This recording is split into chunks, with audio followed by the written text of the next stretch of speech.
He's got this favourite worship song. It's called Baby Shark. Have you ever heard it? He just loves this song. And so we're playing Baby Shark. He's walking around the coffee table, and as soon as he started walking, I realised something. I realised I needed to get him a football. I said to my wife and my babe, if he's walking, he needs a football by his feet so he can start kicking that thing. Why? Because I knew when I started growing up, from my earliest days, I've always had a football by my feet. I remember playing with my dad, with my brothers, out in the garden. I remember playing at school, at lunchtimes and after school. I remember playing for my local club, at local pubs. And over my whole life, I played football every single year. And I have progressed over those years. You see, right at the beginning, my football was with my mates and we would all chase the ball. But now we've got structure. Now we've got formation. Now I know I'm a centre midfielder. Any other centre midfielders in the house? Yes, we're the ones with no skill. We just stand in the middle, hoping someone will pass to us. I'm confident in who I am and I'm confident in what I can do. The funny thing is that there was never a time when my dad sat me down as a toddler and said, Dan, these are all the rules of football.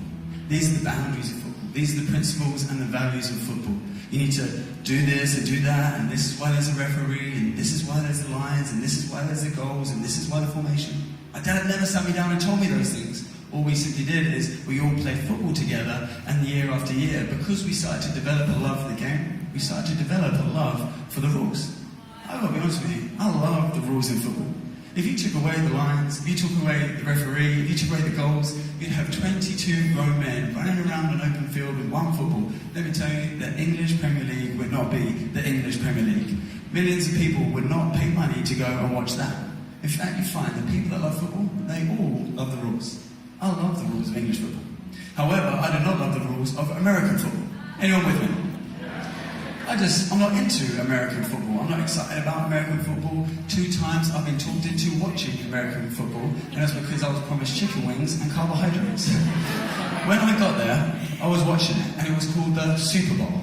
I find that to be quite arrogant, if you ask me. I'd maybe call it the superficial bowl, or the substantial bowl, maybe the mediocre or average bowl. It is definitely not the Super Bowl. Come on, we all know the best thing about the Super Bowl is the halftime entertainment. Come on, anyone with me on that? If you're sitting up to 3 a.m, there better be Justin Timberlake playing at halftime.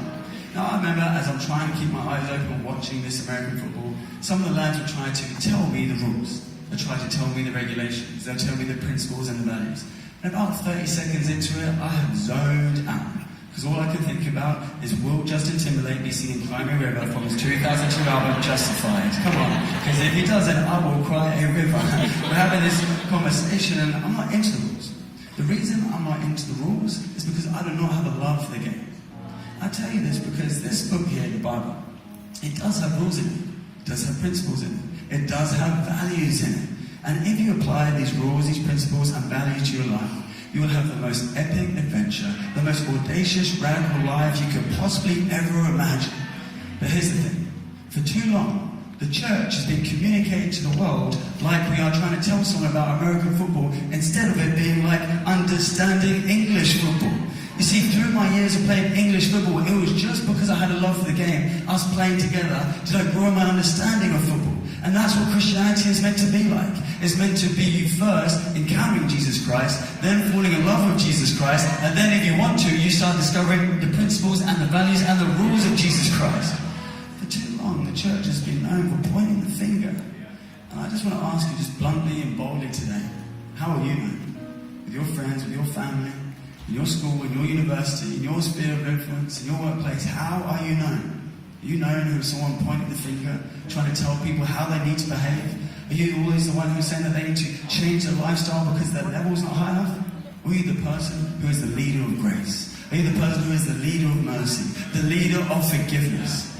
Because if you don't know who the most mature Christians are, they are the ones who demonstrate grace so much, they demonstrate mercy week in and week out. I want to ask you today, who have you decided not to forgive? Because if you truly want to apply the rules, apply the principles, apply the values to your life, you should be a person who is forgiving day in and day out. And I get it. Sometimes people cause us pain. Sometimes people hurt us, and so our defense mechanism is to separate us from them and cut them off from ourselves. But I want to put it to you that actually Jesus has another way than just cutting people off.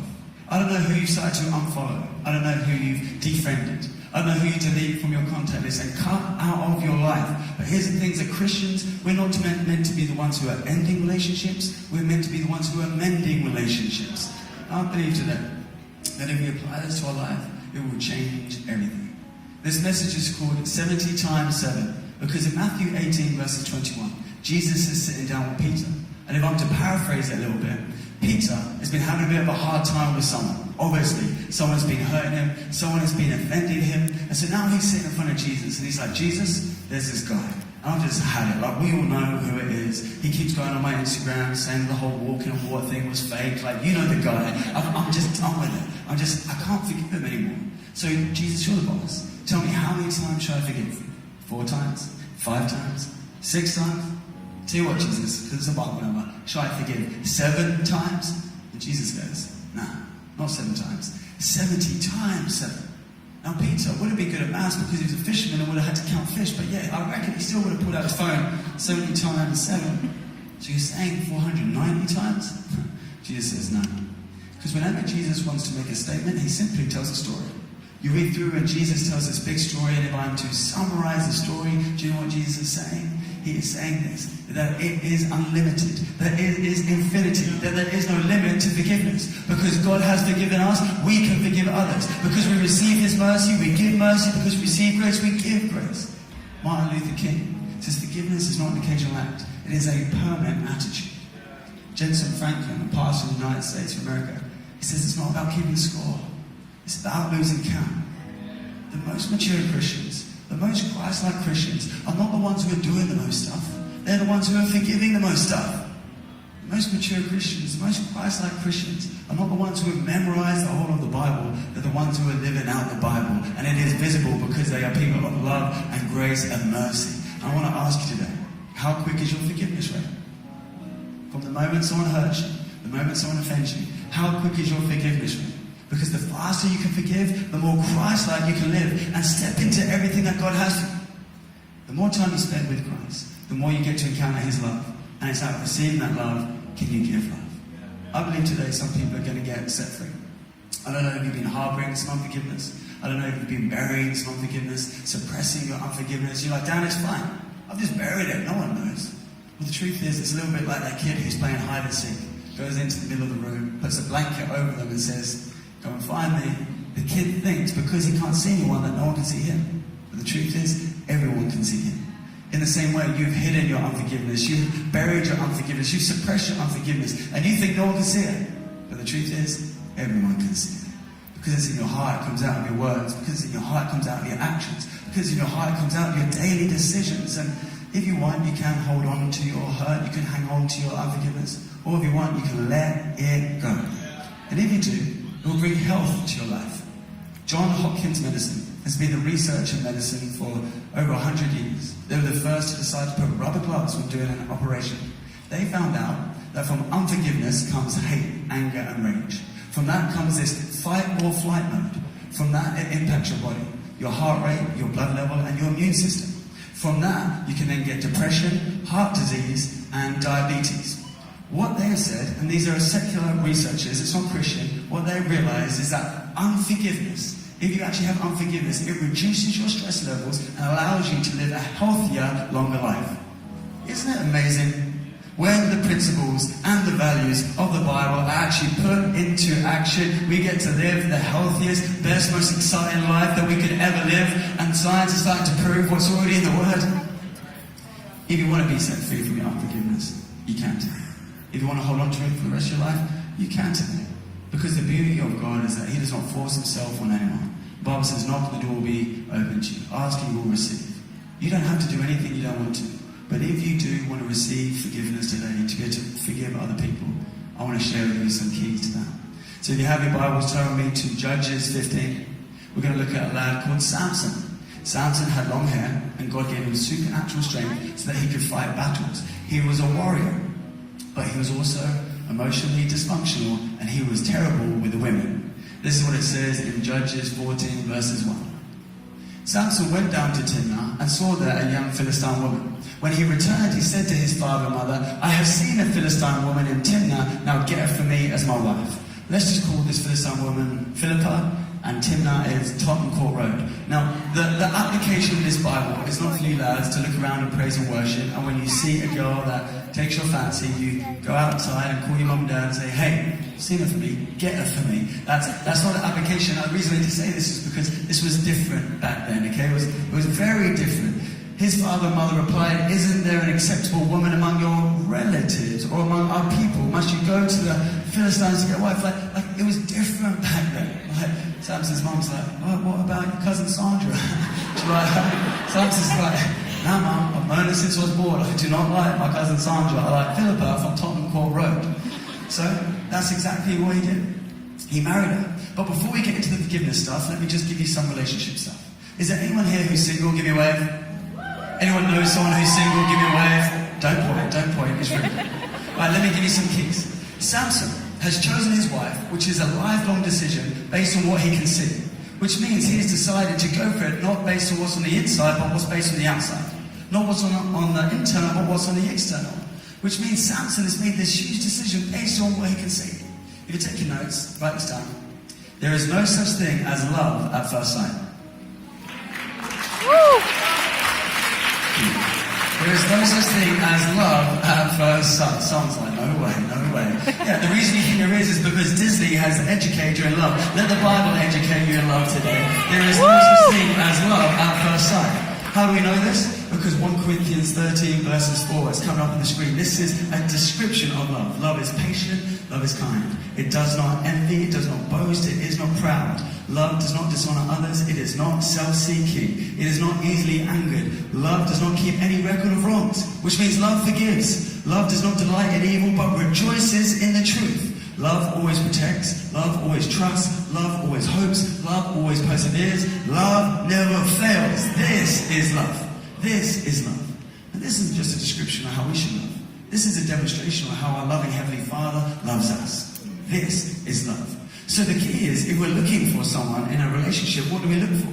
Well, I want to put it to you to look for the 3 C's. The 3 C's. And as you start to experience these 3 C's, you will start to experience the love that we've just read out. Character, chemistry, and calling. Character, chemistry, and calling. Your character is who you are on the inside. Character is who you are when no one is looking. Your character is your set of values and your set of principles. So if you're choosing a wife or you're choosing a husband, you want to choose someone well because you're going to spend your whole life with them, so you've got to think about their character. You want to look for someone who is generous. You want to look for someone who is encouraging. You want to look for someone who is humble. You want to look for someone who is forgiving. Character is key. The second one is chemistry. Now, chemistry is much more than attraction. Chemistry is this connection. You can't quite put your finger on it because it's not about your type that you normally go for. There's just this attraction there. There's just this connection there. It's called chemistry. Read the book of Song of Songs and tell you all about it. The third one is calling. Let me hear you say calling. Now, we need to understand this because we get this so messed up. We think that our calling is all about our career. God, you want me to be a doctor or a dietitian? But actually in the Bible, what you find out is that your calling is not so much about your vocation, but it is about your location. See, as you see in the Bible, you see that Paul was a tent maker, but that was his career, not his calling. His calling was to go around and build a local church. Jesus was a carpenter, but that was not his calling, that was his career. His calling was to rescue humanity. I don't see much in the Bible about career and vocation, but I do see stuff about location. I see Nehemiah, his heart broke while he was in Susa, so he went to Jerusalem to help them there. I see Paul, his heart breaks because he received such a grace, he can't contain it, keep it to himself, so he has to go and tell the people. Jesus did not stay in one place, no, he traveled around. Why? Because he had compassion for the people. I want to ask you, who does your heart break for? Can you imagine if Gary and Kathy, back when they were in Australia, were just praying together about their futures, and then Kathy said, Gary, Hillsong London, that's on my heart. But Gary's like, I've got Hillsong Hawaii on my heart. Can you imagine this thing here would have never happened? Our stories as part of this story would never have happened. You see, there has to be a conversational calling somewhere. I'm actually speaking from a little bit of pain, because I experienced this the hard way. See, when I was 18, I was traveling in Australia, backpacking, and after about a year or so, I thought, I'm going to date a Christian girl. There was this girl, I saw her, she had amazing character, and there was definitely some great chemistry there. She was a singer-songwriter, she was a worship leader, and every time she was worship leader, I'm sure she was singing to me. But anyway, as we started this relationship, it was going so well. I remember saying, I love you. She says, I love you too. And it just felt right. Then after about 4.5, 5 months, we're sitting down, she's having a coffee, I'm having an English breakfast tea, and I say, what are you going to do with the rest of your life? She says, well, I'm going to America, because I want to release an album. I want to release an EP. I'm like, wow, that's so cool. I'm going to London, because London needs something like what I was experiencing in Australia. Because I didn't understand grace and mercy when I was growing up, so if I can just go back and help one young person, I'm going back to London. She's like, I'm definitely going to America. I'm like, I'm going to London.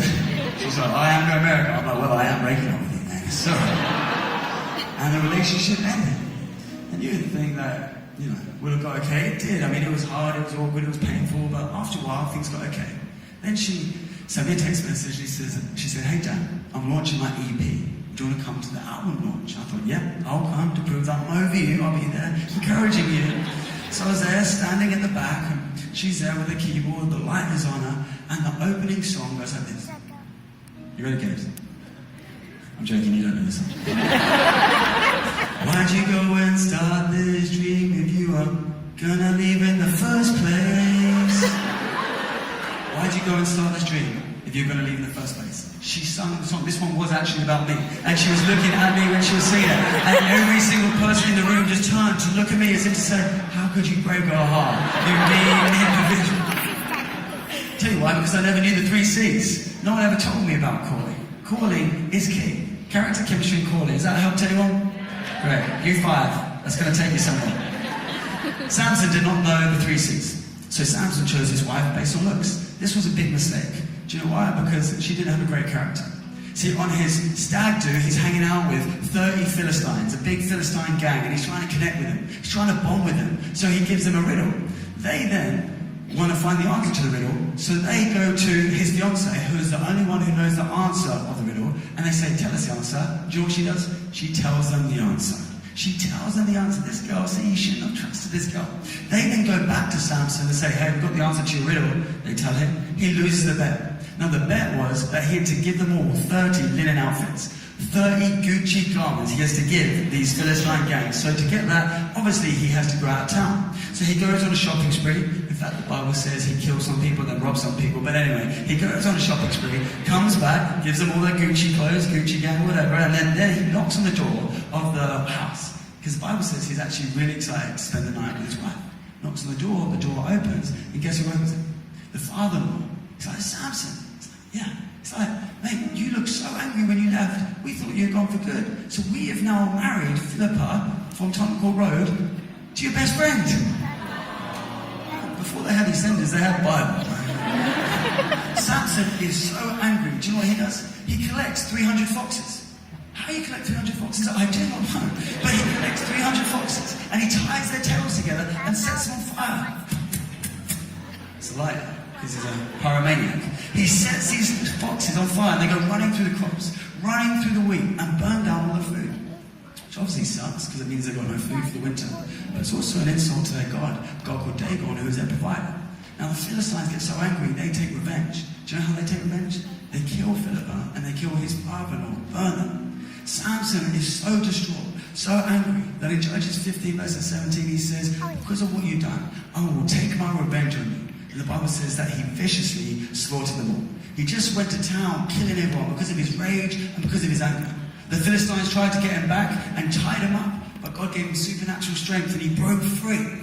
Then he picked up a donkey's jawbone and he killed another 1,000 of them. You go all the way through the story and what do you see? It's not a story of forgiveness. It's a story of revenge. And revenge escalates and escalates until it eradicates or exterminates. You never take revenge on someone and then they're like, oh, you got me good, quitsies. No, revenge builds and builds and hurts people. The truth is, if you harbor unforgiveness, you always subconsciously take revenge on that person. You always subconsciously take revenge on that person, and you might not pick up a donkey's jawbone, but we are a lot more subtle. We belittle, we exclude, we reject, we hurt, we speak negatively, we do everything we can to hurt that person. Why? Because we are taking our revenge. If you want to know whether you have truly found forgiveness, it means you can actually get them back. You can actually take revenge, but you choose not to. That's when you know you've found forgiveness. I want to put it to you that today you have a choice. When people hurt you, you can hurt them back because hurting people hurt people. Or you can choose not to take revenge. So if we're not going to take revenge, what are we meant to do? Well, this is the nuts thing, church. And when I read this, I was like, I'm never doing it. Jesus says in Matthew 5, verses 44, this is what we do when someone hurts us, okay? Bless your enemy and pray for those that persecute you. It's nuts, isn't it? Come on, let's just be honest. Like, what? This person's hurt me. This person's just offended me. This person's done this. And not only are you saying don't take revenge, now you're saying I have to bless them. Now you're saying I have to pray for them. But you've got to understand, it's not about them receiving a blessing. It's not about them getting prayed for. It's about what happens in your heart when you bless them, when you pray for them. Something changes in your heart. You know, if it was my early days and I was reading this out, I probably wouldn't even preach this because I'm like, nah, no way. I'm not doing this. But you see, I've been a Christian for 15 years now and I've tried out most of this stuff and the reality is it actually works. You see, my wife, there was a time when she got hurt, she got offended, someone just cut her so deep and we prayed about it and we're like, right, well, we know what we got to do. We got to bless that person. So Charlie bought a big bouquet of flowers and she sent it to that person, and she also made a decision that she was always going to speak well of that person. Even when other people were speaking negatively, she was still going to be positive. Charlie said the moment she sent those flowers, you know what happened? Something changed on the inside, and she had love and grace and compassion for that person. See, something changes on the inside when you bless someone and you pray for someone. I've experienced it myself. A little while ago, someone said some words to me. Now, don't get me wrong, people's words don't have power on me. And you've got to understand that when people say words over you, they have no power. You only give them power if you allow those words to enter into your heart. So when that person started saying some stuff to me, it didn't change who I am. It didn't mold who I am. I know who I am. But still, I thought the words were not fair. The words were not just. And so as I started to say them, I had this unforgiveness. I had this pain. I had this bitterness. Told my wife about it. And of course, as soon as I was saying it, I knew exactly what I had to do. I had to continue to pray for them. I had to bless them. So I made a decision. I'm going to get them a nice bottle of wine. Not one of the like $8.99 deals at Sainsbury's. So I'm going to spend £35 on a nice bottle of red because I know they love red wine. Now, that week, I was looking and searching for red wine online. And every time I walked past a wine shop, I thought, oh, I can get in that one. Oh, I can get in that one. Oh, I can get in that one. Do you know, a whole week went by and then I saw him. But you know, the moment I saw him, I was not angry. I was not hurt. I was not offended. I had love and grace and compassion for the person. But the thing is, I hadn't even bought the bottle of wine. Do you know what happened? Because I spent time praying for him, because I made a decision in my heart to bless him, the change had already taken place. So I received the grace and compassion for that person. What a blessing. I got free from unforgiveness and I saved myself £35. No, forgiveness is not a feeling, it's a decision. And you will never feel like forgiving, but you can decide to. You can decide to forgive. And I'm not saying that you just walk up to someone with a bouquet of flowers, and when they say, oh, thank you, why are you giving me that? You're like, I hate you. I'm saying just be subtle. Don't respond by taking revenge. Just bless them, pray for them, and you watch as there'll be a change in your heart. Let's see what happens next. It says this, Judges 16. Sometime later, he fell in love. Another woman fell in love with a woman in the valley of Sorek. Her name was Delilah. Everyone say Delilah. Delilah. The Philistine tyrants approached her and said, seduce him, discover what's behind his great strength and how he can tie him up and humble him. Each man's company will give you 100 shekels of silver. So Delilah said to Samson, tell me, dear, the secret of your great strength. Man, this girl is not a loyal girl.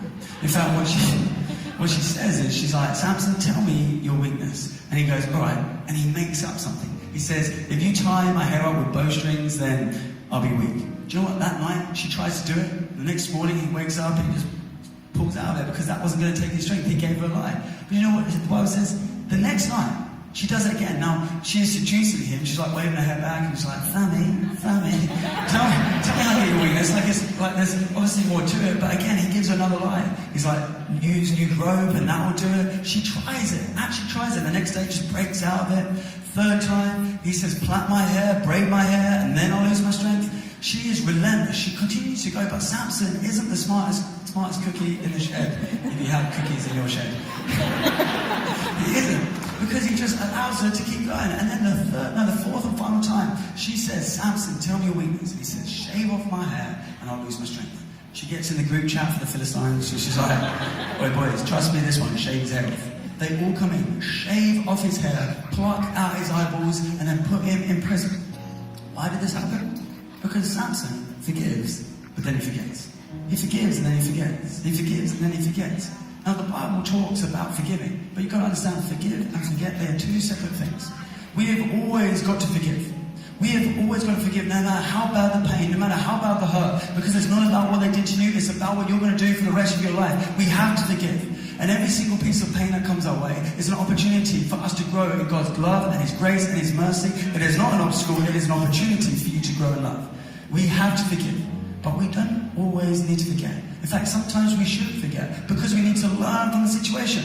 Samson, on that first night of her trying new bowstrings, he should have woken up and gone, I see what you're about. You're trying to find my weakness. But you, now. That's what he should have done. He should have learned from the situation. But so often we forgive, and we forget, and we let this constant cycle of abuse to continue. But you've got to understand that Christianity and living the Jesus way isn't that you are this mouth that everyone just keeps walking on.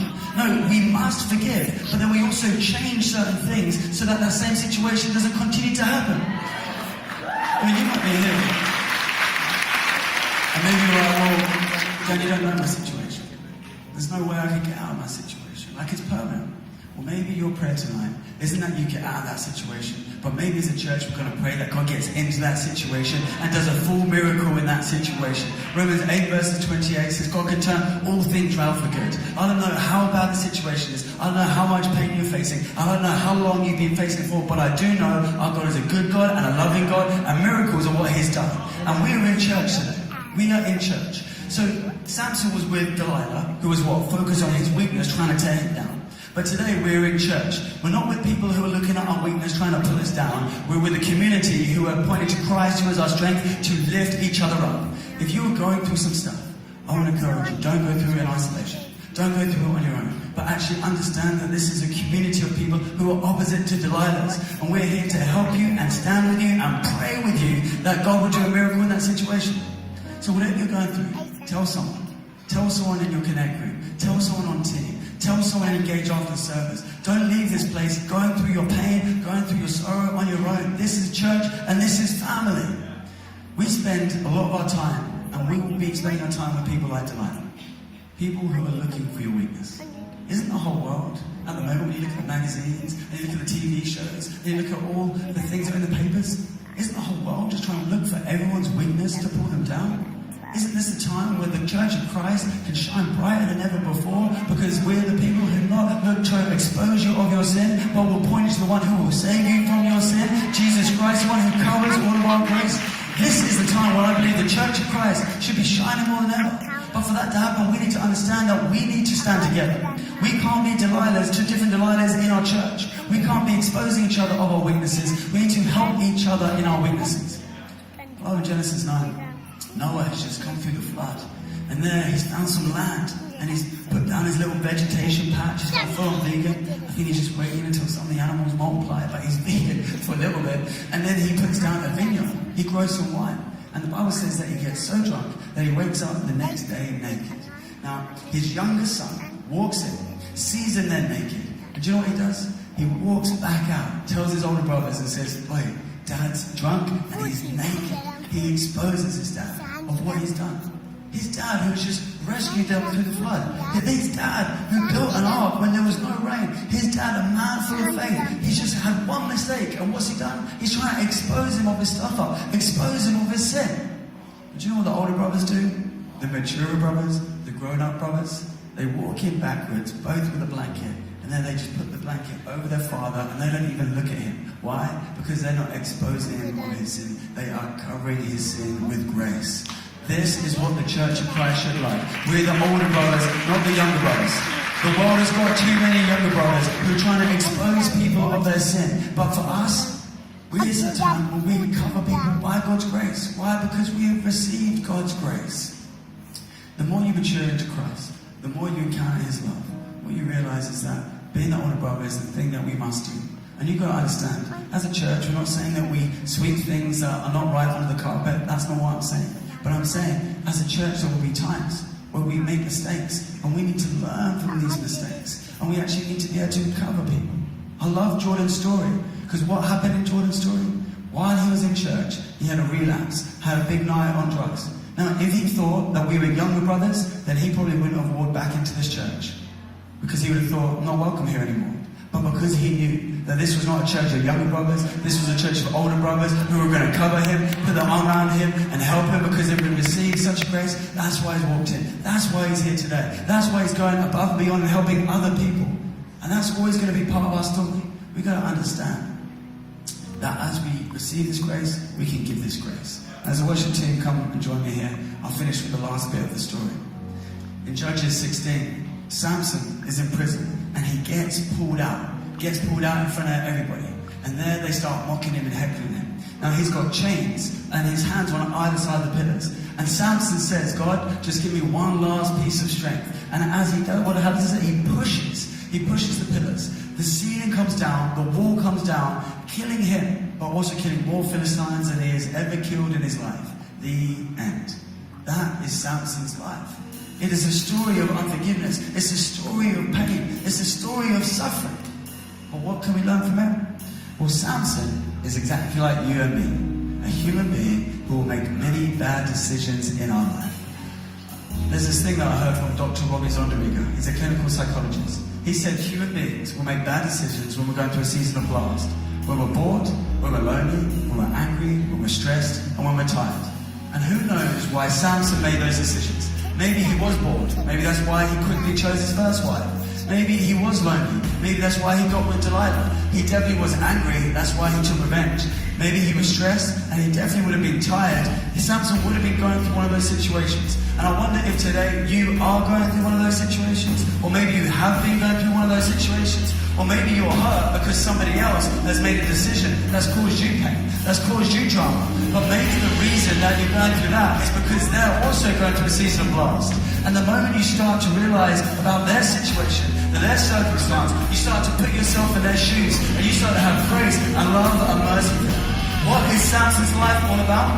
He tried, he failed, he tried, he failed. He made so many stuff-ups and got himself into so much mess. But what is consistent through his life? Every time he got himself into the mess, God's strength got him out of the mess. God's strength got him out of the mess. And that's what I just want to tell you today. That is it. It is so simple.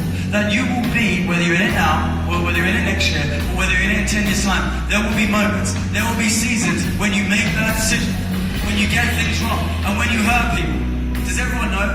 You will all hurt people, and people will all hurt you. Does everyone know that?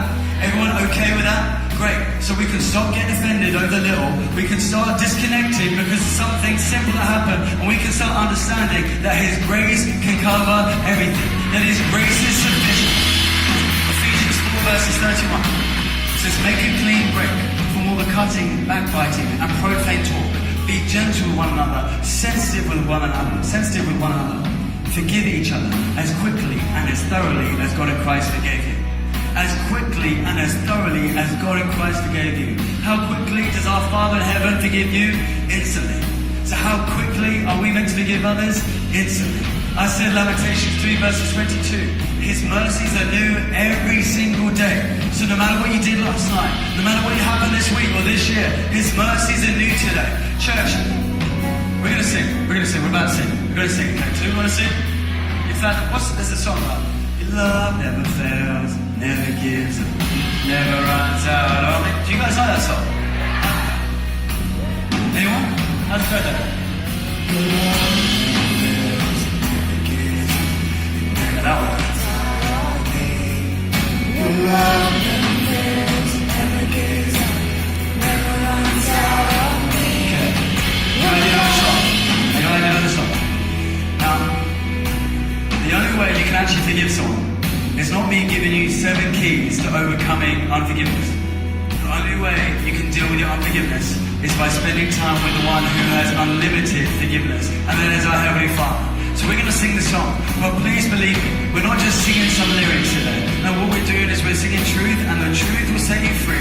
And I believe as you start to spend some time in the presence of God, He will do some heart surgery, and He will take away the pain, He will take away the sorrow, He will take away the business, He will take away the hatred, He will take away what you're going through, and He will replace it with grace and love and mercy and kindness and forgiveness, because that's who He is. So come on, let's stand to our feet. How's it go?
they continue just to give the pain and the hurt and the unforgiveness to you?